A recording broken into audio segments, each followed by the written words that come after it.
म्हणून महाराजांनी अभंगातून सांगितलं, किती सांगू तरी नायकत, वाजत तसे बोंब कोणी नायकते कानी. वैकुंठामध्ये जगद्गुरु संत तुकाराम महाराजांचं हे 7वा अवतार आहे महाराज.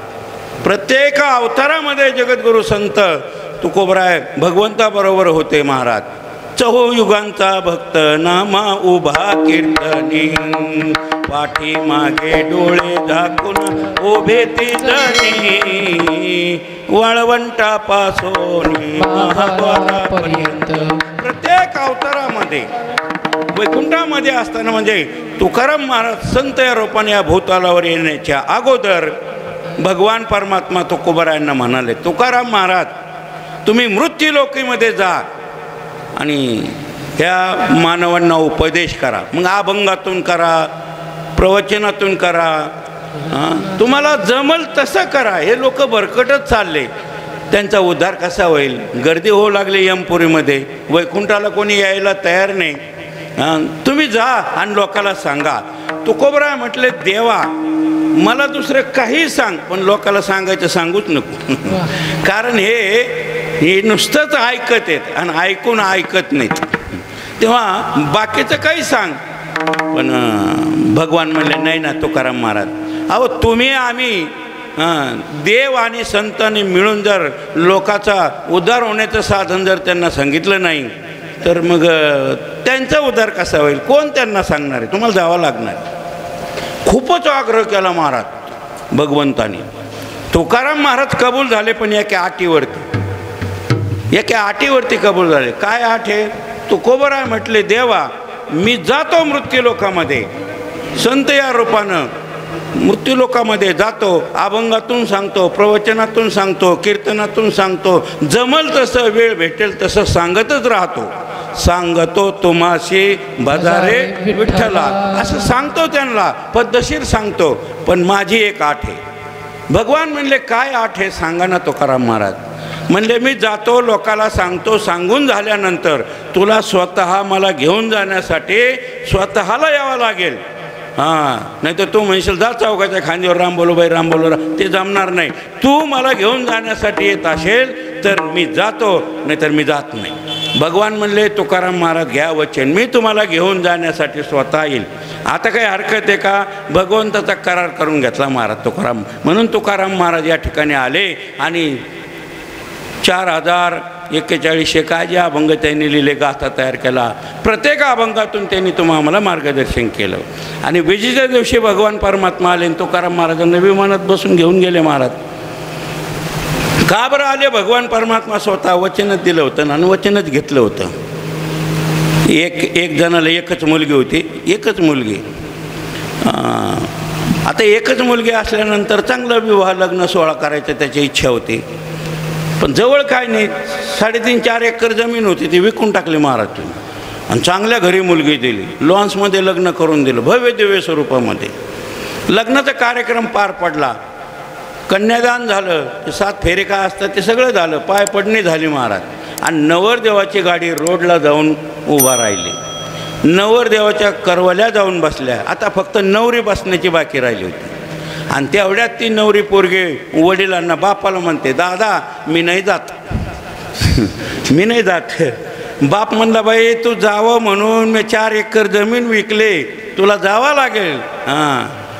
लग्न झाल्यावर जावं लागतं. नाही म्हणले, मला नाही करमत, मी नाही जात. तो बाप हुशार होता महाराज. त्या लग्नात पोरीची मावशी होती ना नवरीची, ते मावशी असा प्राणी हुशार असतो, लग्नात असतो ना महाराज. तिच्याकडे चाव्या बिव्या असतात कोठीच्या पेटीच्या सगळ्या. कोणी काय आणलं, कोणी काय आणलं. लहान वस्तू आणली का 150ची साडी, जास्ती पैशाची आणली तर 2000ची 1200ची, त्या मावशीकडे ताब्यात असते. हा जातो मावशीकडं म्हणजे मेवणीकडं. सको पोरगी तर जात नाही, तू जाते का त्याच्याबरोबर? आता तिला माहिती आहे हिला बहीण नाही आणि माझ्याशिवाय जायला कोणी नाही, पण उगा आडेवडे घेत कसं जमन. पिंट्याचा डबा, पुन्हा त्यांचा विचार घेतला नाही म्हणजे लईच आज्ञात वागणारी. तो म्हणला, ते साडूचं मी पाहून घेईन, तू जातेस ना? जाते. मग काय करावं, दुपारात पिशी भरलेली असते महाराज, एक कॉपरेट ठेवलेली. आणि मग ती पिशी उचलते आणि गाडीत जाऊन बसते. बाप नवरीला म्हणतो, मंगल आता तुझी मावशी येते, तू जातेस ना? ती म्हणले हा जाते. आणि गाडीपाशी नवरी जाते आणि बापाला इकडं अशी खुणवते, इकडे या दादा मी आज जाते, पण रविवारी सकाळी सकाळी तुला मला घेऊन जायला यावं लागेल बरं का, तर आज जाते. बाप म्हणला बाई रविवारी नाही शनिवारीच मुक्कामाला येतो, पण आज बस आज जा. तसं जगद्गुरु संत तुकाराम महाराज म्हणले देवा मी जातो मृत्यू लोकामध्ये, लोकाला समजून सांगतो, पण बीजीच्या दिवशी का होईना माझं सांगून झाल्यानंतर तुला स्वतः यावं लागेल. म्हणून जगद्गुरु संत तुकाराम महाराज बीजेला कालच्या सदेह वैकुंठाला गेले. या भूतलावर दोनच महात्मे असे आहेत महाराज, ते सदैव वैकुंठाला गेले, बाकीचं शरीर ठेवून गेले. आत्मा गेला असेल एखाद्याचा वैकुंठाला, ओरिजिनल माळकरी असेल, दानधर्म केला असेल, भजन केलं असेल, वारी केली असेल, तो जाऊ शकतो. पण देहासहित फक्त हे दोन महात्मे. द्वापार युगामध्ये आता भागवत चालू आहे, भागवतात ध्रुव बाळाचं आख्यान तुम्ही ऐकलं महाराज. किती वय होतं बरं सांगा ना? 4.5-5 वर्षाचं वय. आणि कारण तरी काय, वडिलांच्या मांडीवर बसून दिलं नाही. आणि मग त्या आई म्हणले जा वनात जायचं सांगितलं ना तुझ्या धाकट्या आईना, जा. सुनीताचा होता ना तो सुनीता, जिची नीती सु म्हणजे चांगली, तिच्या पोटी हा ध्रुव बाळ जन्माला आलेला होता. विठाला विठाला विठाला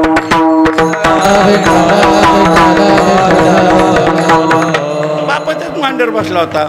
काय ना उत्तानपात. उत्तानपात का बरं नाव होतं? तो उत्ताना जन्माला आला होता. आपल्या भाषेत काय म्हणतात त्याला? पायाळू. पायाळू म्हणतात ना, ते ओरिजिनल पायाळू वेगळे असतात महाराज, त्यांना दिसतं पाणी. आता ओरिजिनल पायाळूच राहिले नाही, सगळे हाताळूच निघाले. याची पिशी उचल, त्याचे उचके हो, काहीतरी कर. ओरिजिनल पायाळू. उत्तानपात 2 मुलं, त्यापैकी ध्रुव बाळ निघाला ना महाराज वनात निघाला. पण एक सांगू का, संत भेटल्याशिवाय कधीच भगवान कृपा करत नाही. संताविन प्राप्ती नाही, आईशे वेद देती ग्वाई, हरे प्राप्तीशी उपाय, धरावे संताचे ते पाय. तिकडून नारद येत होते. कोण रे? म्हणले ध्रुवबाळ. कुठं निघाला? देवाच्या प्राप्तीला, दर्शनाला. जा म्हणले माघारी. 4.5-5 वर्षाचं बचकन देवाच्या प्राप्तीला. हे वन आहे, इथं वाघ सिंह येते आणि खाऊन टाकते. तो म्हणला वाघातही देव असतो ना? वाघात देव असतो का महाराज? तुका म्हणे सर्प विंचू का आहे ना ते नारायण, पण वंदावे दुरून शिव नाही, त्याचे तर देव असतो महाराज. त्याने कीर्तन ऐकलेलंच होतं एक जणाने असं. सर्पात आणि विंचवात जर देव आहे तर वाघात का नसेल? तो एक दिवस लाकडं आणायला गेला होता, मोळ्या विक्या होता. तिकडून वाघ आला. वाघाने पाहिलं आईची शिकार सापडली वा म्हणे. धुंडून सापडत नाही, पण मस्त शिकार सापडली, कवळी शिकार आहे. तो त्या मुळी वेकाकडे येत होता वाघ, आणि हिने वाघाला पाहिल्याबरोबर श्लोक म्हणला. तो म्हणलं वाघात देव आहे. कीर्तनकारांनी रात्री सांगितलं म्हणलं त्या ढवळ्याने, म्हणजे मागे ढवळ्यात म्हणतात असते, तोंडवरच जयारी असतं आमच्या लोकांना. आणलं की त्याने श्लोक सुरू केला. महायोग पिठे तटे भीमरथ्याम वरम पुंडरीकाय दातुम.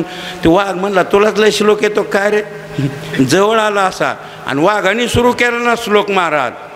वदनी कवळ घेता विठाला विठाला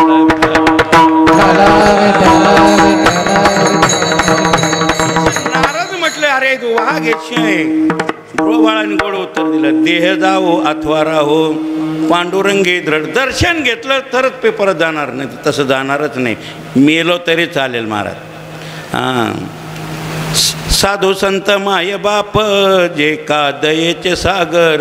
दया आली नारदाला, उचलून घेतलं कडीवर. भागले मज वाहतील कडीये. संत उचलून घेतात. कानामध्ये मंत्र सांगितला महाराज. ओम नमो भगवते वासुदेवाय. 12 अक्षरी 12 अक्षरी मंत्र सांगितला. जा मधुवनामध्ये जा, मंत्राचा जप कर आणि 6च महिन्यात तुला देव भेटेल. गेला महाराज मधुवन. मधुवन म्हणजे आत्ताचं वृंदावन. गेला, यमुनीचं स्नान केलं, वटवृक्षाखाली आसन घातलं आणि नारदाने दिलेला मंत्र जपायला सुरुवात केली महाराज. ओम नमो भगवते वासुदेवाय. ओम नमो भगवते वासुदेवाय. ओम नमो भगवते वासुदेवाय. ओम नमो भगवते वासुदेवाय. देवाय नमः वासुदेवाय. वासुदेवाय नमः वासुदेवाय. ओम नमो वासुदेवाय ओम नमो भगवते वासुदेवाय ओम नमो भगवते वासुदेवाय ओम नमो भगवते वासुदेवाय। कुणी एखादं फळ ठेवलं तेवढंच खायचा, एखादा ग्लास भर दूध कोणी ठेवलं तेवढंच प्यायचं महाराज, याच्या व्यतिरिक्त नाही. 2-3 महिने जमलं चांगलं, नंतर तेही बंद केलं त्यांनी. वाऱ्याने पाला पाचोळा तोंडात जाईल एखादा ओला, ते चावून त्याच्यावर त्यांनी नंतर 2.5 महिने भजन केलं, असं 5.5 महिने भजन केलं महाराज. ओम नमो भगवते वासुदेवाय. काय ताकद आहे भगवंताच्या नामचिंतनामध्ये. भगवान परमात्मा आले 5.5 महिन्यातच महाराज. नारदाने आशीर्वादच दिला होता ना, 6 महिन्यात देव भेटेल. 5.5 महिन्यातच देव आले. अरे ध्रुव बाळा, ज्याचं तू ध्यान करत आहे तो मी तुझ्या समोर उभा आहे. डोळे उघड. डोळे उघडले, पाहिले तो हारे श्रीहरी, पाहिला डोळे भरे, पाहता पाहणे दुरे, सारोने आरोप पाहता लोचनी, सुख झाले हो साजनी, डोळे भरून या पाहिनं तुझ्यावर. काय आनंद वाटला ध्रुव बाळाला महाराज. दर्शन घेतलं भगवंताचं, आणि भगवंताने ध्रुव बाळाला सांगितलं, ध्रुव बाळा माझं ऐक, तू लहान आहेस अजून, तू आता गावाकडे जा, शाळा शिक, मोठा हो, लग्न कर, हां, आणि मुलाला एखाद्या गादीवरती बसव, आणि मग तिकडं ऋषिकेशला ये. हां, गंगेच्या काठावरती माझं नामचिंतन, मी विमान पाठवून देईल आणि तुला घेऊन जाईन महाराज. असं सांगितल्यानंतर ध्रुव बाळाला, लोक म्हणते ध्रुव बाळाने मागितलं बिगितलं नाही, भगवंताने हा डळपट होऊन दिलेलं आहे महाराज. होऊन दिलं, भागवतात वर्णन होऊन दिलं त्याला. मागितलं बिगितलं काही नाही. ओरिजिनल संत कधीच भगवंताला काही मागत नाही. जगाच्या कल्याणात संत जगाकरता मागतील, स्वतः करता नाही. निघाला असा ध्रुव बाळ, थोडंसं अंतरावर गेल्यानंतर घडी मागं वळून पाहू लागला. देवाला वाटलं लहान लेकरू आहे, त्याच्या काहीतरी मागण्याची इच्छा. यार थांब मी आलो तुझ्याजवळ, तुझी काही इच्छा आहे का मागण्याची? काही माग. आई सामी समर्थ, ब्रह्मांडाचा धनी, काही माग, देण्यासाठी समर्थ आहे. ध्रुव बाळ म्हणला, देवा देशील? मागू का मग? म्हणले माग ना, माग. ध्रुव बाळाची मागणी श्रेष्ठ आहे महाराज. ऐका, देवा तू काही देशील मी मागितल्यानंतर, पण मला नको ना. देशील तरी पहा हे पांडुरंग, मी मागल ते देशील का? म्हणले हो, मागल ते देईल. मग एक ऐक म्हणले, मेरे सिर पर रख दो कान्हा, मेरे सिर पर रख दो कान्हा अपने दोनों हाथ, देना है तो दे दीजिए जन्म जन्म के साथ, देना है तो दे दीजिए जन्म जन्म के साथ. मेरे सर पे रख लो हाथ, ओ मेरे सर पे रख लो हाथ, देना है दीजिए जन्म जन्म का साथ, देना है तो दीजिए जन्म जन्म का साथ. मोठा झाला, याला सुंदर मागणी म्हणतात. मोठा झाला, शाळा शिकला, मोठा झाला, लग्न झालं, मुलगा झाला, आणि गेला महाराज गंगेच्या काठावरती. ओम नमो भगवते भजन करत बसला. तिथं सीतापती रघुवीर, लक्ष्मी नारायण, राधा गोविंदा, रखुमाई पांडुरंगा. 12,000 वर्ष तर भजन केलं महाराज. भगवंताने विमानच पाठवलं. आता भगवंताचं विमान जमिनीला टेकत नाही महाराज, उतरत नाही. आताच्या विमानाला शिडी आहे, 15 फूट आध अंतर राहिलं. कसं जायचं? ते पार्षद होते, ते म्हणले ध्रुव बाळा तुम्हालाच घेऊन जाण्यासाठी आलो, बसा विमानामध्ये. हा गेला पण बसता येईना. मग प्रत्यक्ष ब्रह्मदेव त्या ठिकाणी आले, आणि काळ त्या ठिकाणी आला. काळ म्हणजे यमने अशी खाली मान घातली, माझ्या डोक्यावर पाय दे म्हणले, आणि तोल जाऊ नये म्हणून ब्रह्मदेवाने सांगितलं माझ्या खांद्यावर हात ठेवा. मग ब्रह्मदेवाच्या खांद्यावरती हात ठेवला आणि काळाच्या माथ्यावर पाय दिला. जगा काळ खाय आम्ही माथा दिला पाय. एक ध्रुव बाळ आणि दुसरे जगद्गुरू संत तुकाराम महाराज यांनी काळाला जिंकलं. काळ तुम्हा आम्हाला जिंकतो. म्हणून संतांनी आपल्याला जागं केलं, सावध केलं. सावध होई बापा, काळ लागला मापा, प्रपंची गुंतू नको, पाहे बुडतसे पापा सावध होई बापा. सावध केलं महाराज तुम्ही आम्हाला. अगोदर संतांनी संताला सावध केलं, जाग केलं, आणि मग संतांनी तुम्ही आम्हाला जाग केलेलं आहे. उठा साधू संत साधा आपुले हित. उठा साधू संत साधा आपुले हित. जाईल हा नरदेह मग कैचा भगवंत.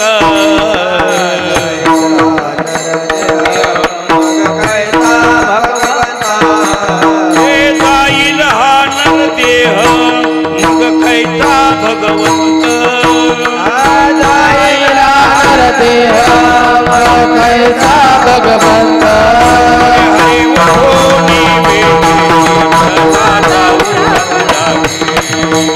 उठोनी वेगेची चला जाऊ राहुळाची. उठोनी वेगेची चला जाऊ राहुळाची. उठोनी वेगेची चला जाऊ राहुळाची. उठा साधू. तुम्ही आम्हाला साधू संतांची उपमा दिली महाराज संतांनी. उठा साधू संत उठा, जागे व्हा, आणि कोलगेटने दात घासून चहा घ्या, कॉफी घ्या, असं आहे का? तसं नाही महाराज. उठा, जागे व्हा रे, आता स्मरण करा पंढरीनाथ. आम्ही चरणी देवा माता करीले हाजना. उठा, जागे व्हा रे, आता स्मरण करा पंढरीनाथ.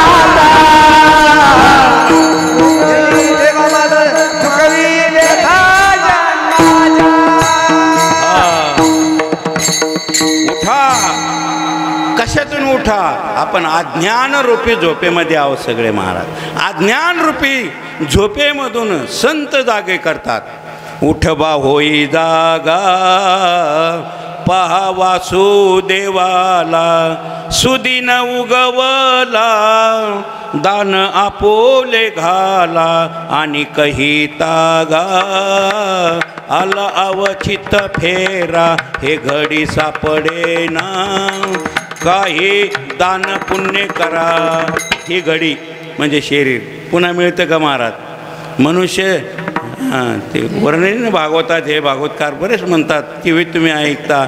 मनुष्य जन्म अनमोल रे, मिट्टी में ना रोल रे. अब तो मिला है फिर न मिलेगा, कभी नहीं कभी नहीं कभी नहीं. पुन्हा नाही ना महाराज, एकदाच मिळतो, पुन्हा माणसाचा जन्मच नाही. म्हणून साधू संतांना तुमची आमची दया येते आणि आपल्याला अज्ञानरूपी झोपेतून जाग करतात. आता जागा रे भाईनो जागा. आता जागा रे भाईनो जागा. आता जागा रे भाईनो जागा. आता जागा रे भाईनो जागा. आता जागा रे भाईनो जागा. चोर नाडलिया अवघ भागा. आता जागा रे भाईनो जागा.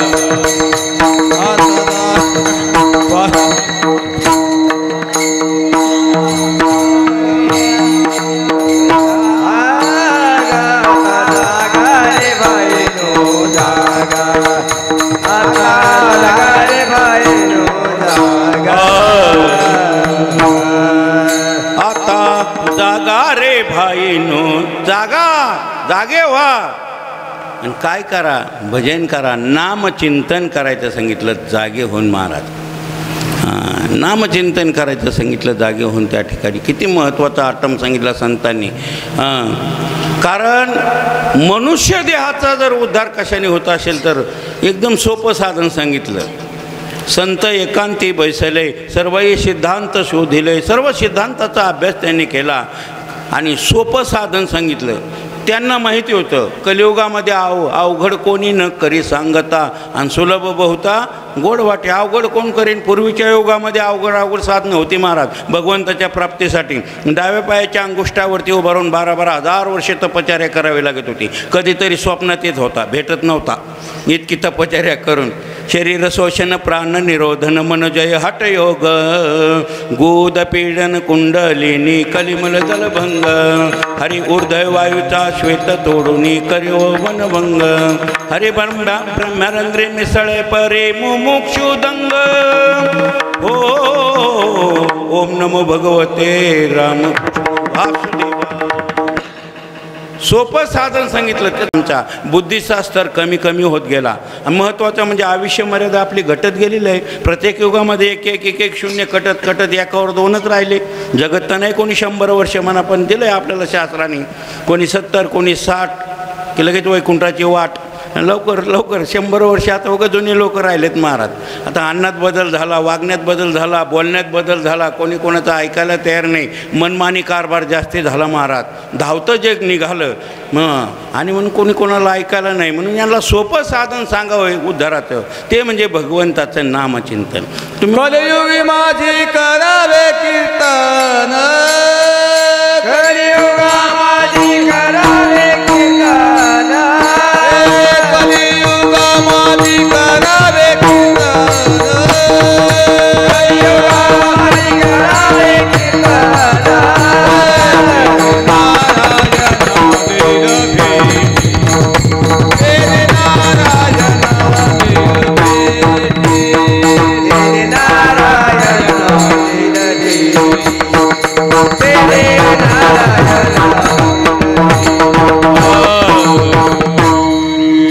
कलियुगा माझी करावे कीर्तन म्हणजे हे कंबर बांधून नाही.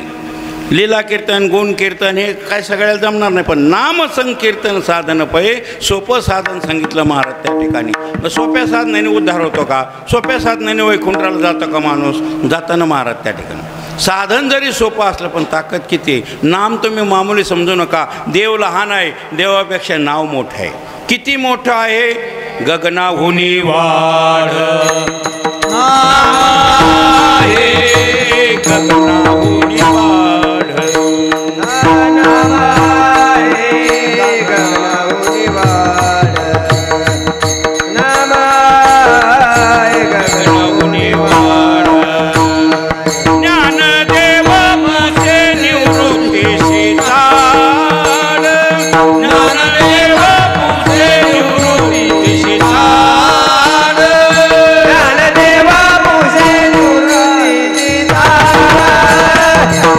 ज्ञानदेव मुसे निवृत्तीशी ताड गगनाहुनी वाढ नाम आहे गगनाहुनी वाढ नाम आहे गगनाहुनी वाढ नाम आहे हरी हे मना हरी हे मना हरि हे मना हरि मना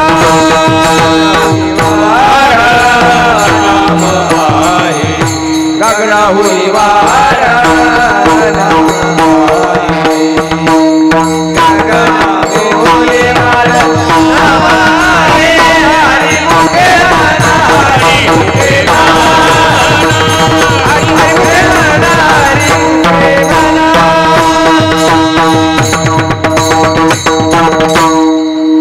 गगनाहुनी वाढ म्हणजे आकाशापेक्षा. ज्ञानोबराने हरिपाठात सांगितलं नाव मोठं आहे. आकाशापेक्षा नाव मोठं आहे. भगवानच केवढं आहे. गगनाचे प्रावरण म्हणजे आकाशाचं पांघरून देवाला कमी पडतं आहे. आणि त्याच्यापेक्षा नाव मोठं. ना आकाशापेक्षा सुद्धा काही गोष्टी या जगतामध्ये उपमाच नाही महाराज. काही गोष्टीला इतक्या आहे. समुद्राला उपमा नाही, आकाशाला उपमा नाही महाराज. गगनम गगनाकारम कसं असेल आकाश म्हणा आपल्या स्लॅब एवढं नाही आकाशाला उपमाच नाही. किती मोठं आहे ती. सागरोम सागरोपमा हा समुद्र कसा असेल म्हणा आपल्या पलीकडच्या नदी एवढा. उपमाच नाही. राम रावणीवर युद्ध, राम रावणीवर हा राम रावणाचं युद्ध कसं झालं म्हणा, आपलं भावाचे भांडणं झाल्यासारखं. नाही नाही महाराज, हा काही गोष्टीला उपमाच नसते. राम रावणाचं युद्ध कसं झालं ज्ञानोबरायला सुद्धा दमने निघाला. ज्ञानेश्वरीत वर्णन केले 10व्या अध्यायामध्ये. हे असो जेथ आयशे राम रावण झुंजिनेले कैशे, राम रावण जैसे मिनले समरी. राम रावणाचं युद्ध काय आगळं वेगळं झालं महाराज. पहा तुम्ही, ते रामायणात उल्लेख आलेला आहे. कौरव पांडवांच्या युद्धाला सुरुवात झाली. कौरव पांडवांचं आता सकाळी युद्ध सुरू होणार. ते भगवान गेले, शिष्टाई केली, ते ऐकायला तयार नाही. चला, हे माहिती आहे तुम्हाला. युद्धाला सुरुवात होणार. धर्मराजाचा चेहरा उतरला. भगवान म्हणले धर्म अजून तर युद्धाला सुरुवात नाही झाली, उद्या आणि तुझा आजच चेहरा उतरला. काय कारण? काही कमी आहे का? म्हणले देवा चेहरा उतरण्याचं एकच कारण आहे, बाकीचं आम्हाला काहीच भीती नाही. तू आमच्या बाजून आहेस ना. भीती कसली? भीती एकच आहे, एक गोष्टीची कमतरता आहे. म्हणले काय? युद्ध करण्यासाठी हत्यारं कमी आहेत. हत्यारं आयुधे पाहिजे, हत्यारं पाहिजेत. म्हणले म्हणलं चिंताच करू नको धर्म, फक्त आणायला माणूस पाहिजे. भरपूर हत्यार आहेत. भीम तिथं होता, समोर आला. भीम म्हणतो कृष्ण तू असं कोड्यात कम बोलतो रे, हत्यारं पाहिजे हत्यारं पाहिजे. मी कशाला काय सप्त्याला बुंदी खायला आलो काय तळण्याच्या वाडीला? दे पत्ता, आत्ता जातो आणतो. म्हणले जा. राम रावणाचं युद्ध संपलेलं आहे, कुंभकर्णाचं युद्ध संपलेलं आहे, इंद्रजीचं युद्ध संपलेलं आहे. सगळे काही मरून पडले आणि सगळे हत्यारं त्या गोडाऊनमध्ये बिभीषणाच्या ताब्यामध्ये आहेत. माझं नाव सांग, तुला आणता येते ना तेवढे आण. पत्ताच दिला महाराज. मजल करीत पायी पायी पायी पायी भीम लंकेला गेला. येशीच्या दारामध्ये एक स्त्री होती, अशी तिनं असे हात केले राक्षसी. तिनं अडवलं, कोण तुम्ही, कुठं जायचं, कशासाठी आलात, तुमचं नाव काय? यांनी सगळं सांगितलं. मी धर्माचा भाऊ आहे, भगवंतानी पाठवलं आहे, कृष्णाने हत्यारं न्यायचे, बिभीषणाकडे जायचं आहे. तिला आनंद वाटला. तिनं असं जीव उचललं राक्षसीनं डाव्या हाताने आणि त्या भीमाला असं बघला घेतलं महाराज. भीमाने तर डोळ्यात पांढरी केली. आता येणं काय आणखी दाबलं की बस डायरेक्ट गोईंग टू एमपुरीत. आता हस्तिनापुर तिकडेच राहिलं आणि अयोध्या इकडेच राहिलं, हत्यारा इकडेच राहिलं. पण तिनं काही तसं केलं नाही, जास्त दाबलं नाही.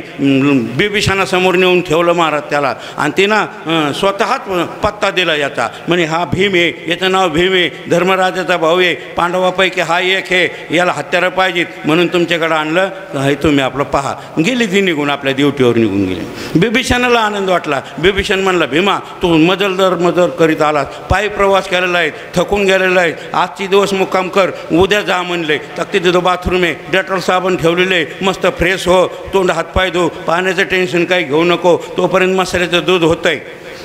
तुम्ही हातपाय धुतले, फ्रेश झाला महाराज. मसाल्याचं दूध घेतलं, एकदम फ्रेश झाला आणि त्याच्या आवडीचा स्वयंपाक बनवला. आवडीचा स्वयंपाक बनवलं माणूस जास्त जेवतं महाराज. तुका म्हणे पोट धाल्याची न धाय आणि खादल्याचे खाय आवडीने. आवडीचा प्रसाद असल्यावर जास्त जेवतं माणूस त्या ठिकाणी. आम्ही नाही का हरभऱ्याची भाजी डबल खाल्ली. वरण तर होतं, वरण असतं सप्त्यात, किती जेवले तरी पुरण, त्याच्यासाठी वरण. पण त्याला जोड हरभऱ्याची सुंदर अशी भाजी होती आवडीची. डबल चुरू हाणली महाराज. त्याच्या आवडीचा स्वयंपाक तयार झाला. भीम पोटभर जेवला आणि त्याला पेशल माल दिला झोपण्याकरता महाराज. पडल्यात त्याला डोळा लागला. हे सूत्र आहे बरं का. माणसाने इतके कष्ट करावेत की पडल्यात डोळा लागला पाहिजे. नाहीतर काय आमच्यासारखं खायचं बसायचं खांडाकडे पाहत 1 वाजून गेलं तरी झोप येत नाही. इतके कष्ट केले पाहिजे, पडल्यात डोळा लागला पाहिजे. काही आधी झोपत येते मग पडत येत. इतके दमत येत. भीम घोरायला लागला. मस्त झोप झाली महाराज. सकाळी उठला. आता उठल्याबरोबर काय कार्यक्रम असतो सकाळी पहिला कार्यक्रम असतो ना महाराज त्या ठिकाणी. मूक प्राक्षालम शुद्ध, त्या म्हणजे तोंड धुण्याच्या अगोदर उदर प्राक्षालकम सदा, म्हणजे अगोदर पोट साफ करून या. त्याने आपलं डबडं घेतलं. त्यावेळेस काय हागणदारी मुक्ती गाव नव्हतं लंकेत सुद्धा महाराज. सोन्याचे घरण कोण हागण कोण ते करीन त्या ठिकाणी संडात बांधीन. मग डोंगरात गेला महाराज. डोंगरात गेला, विधी केला. परत येताना त्याला एक तळं दिसलं. तळं, हे तळं महत्त्वाचं आहे बरं का याच्यात. हे तळं ध्यानात ठेवा तुम्ही. तळं दिसलं, त्याला वाटलं तिथे जाऊन भुडू बादली तांब्या पाणी अंगावर घेतल्यापेक्षा महालात आपण मनसोक्त पोहू. प्रवासाचा शी निघून जाईल. कपडे काढले, काठावर ठेवले, दंदिशी उडी टाकली महाराज. भीम पावला. त्याने विचार केला पाणी किती का आपण बघावं म्हणून ठाव आणण्याचा प्रयत्न केला. पण भीमाला ठावच आला नाही महाराज. हे एक शब्द लक्षात ठेवा. तळं आणि ठाव आणण्याचा प्रयत्न केला, ठाव आला नाही. हे कशासाठी लक्षात ठेवा, तुमच्या आपोआप लक्षात येईल. एकदा नाही, दोनदा नाही, 4 वेळेस प्रयत्न केला, भीमाला ठावच आला नाही महाराज. ठाव म्हणजे ते दगड माती काहीतरी आणतात ना ओळखण. तो कंटाळून गेला, जाऊ द्या पाणी जास्त दिसतंय. आणि मग बाहेर आला, मस्त पावला, एकदम शरीर हलकं झालं, कपडे घातले आणि गेला मालाकडं. लांब बिभीषण वाटत पाहत होता. बिभीषणानं सांगितलं, भीमा पुन्हा त्या बाथरूमात जा, डेटॉल साबण ठेवले, मस्त कोलगेट आहे, पाहिजे ते म्हणजे वापर, पाण्याचं काही टेन्शन घेऊ नको. अलीकडचा नळ गरम पाण्याचा, पलीकडचा शावर थंड पाण्याचं काही टेन्शन नाही, मस्त आंघोळ कर. भीम म्हणला, मी आंघोळ करून आलो. कुठं? ते नाही का तळं, ते तुम्ही बांधलेलं तळं, त्या तळ्यात पोहून आलो म्हणलं मी. कोणतं तळं, कोणी बांधलं? निवडून आल्यापासून इकडचं दगड तिकडे केला नाही, यासाठी निवडून यायचं असतं का? कोणी बांधलं तळं? नाही का, होते पण नाही का चमचम करतं पाणी, ते तळं नाही का, तिथं पोहून आलो मी. बिभीषण म्हणला, तळच नाही ना लंकेमध्ये. मग तिने भीमाने काय केलं, त्याला गच्चीवर नेलं असं माडीवर आणि दाखवलं, ते नाही का, होते चमचम करते, ते गोल तळं नाही का, त्याच्यात पोहून आलो मी. मग बिभीषणाच्या लक्षात आलं महाराज. बिभीषण म्हणला, भीमा ते तळं नाही. म्हणले मग? कुंभकर्णाचं आणि रामाचं ज्या वेळेला युद्ध सुरू झालं त्यावेळेला एकच बाण मारला आणि कुंभकर्ण मेला, असं कधीच झालं नाही. एके बाणाने एक अवयव त्याचं उडलं. एक बाण कपाळाला लागला, त्या कुंभकर्णाची अर्धी कवटी उडाली, तिथं जाऊन पडली आणि त्याच्यात पावसाचं पाणी साचलेलं आहे.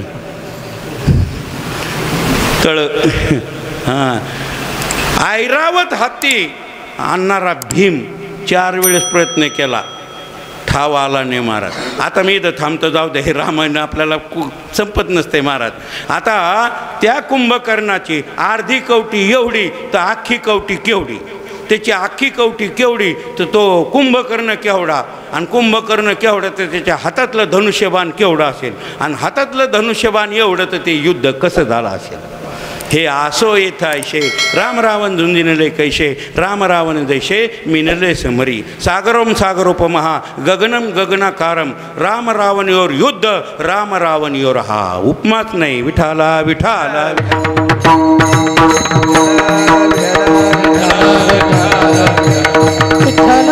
असं नामाला सुद्धा उपमा नाही, इतकं मोठं आहे. नुसतंच मोठं नाही, शास्त्रकारांनी सांगितलंय, अमृताहुनी गोड नाम तुझे देवा, किंवा अमृत दयास फिके पुढे. मधुर मधुर नाम राधे श्याम राधे श्याम, मधुर मधुर नाम राधे श्याम राधे श्याम, मधुर मधुर नाम राधे श्याम, मधुर मधुर राधे श्याम राधे श्याम, राधे श्याम राधे श्याम, राधे श्याम राधे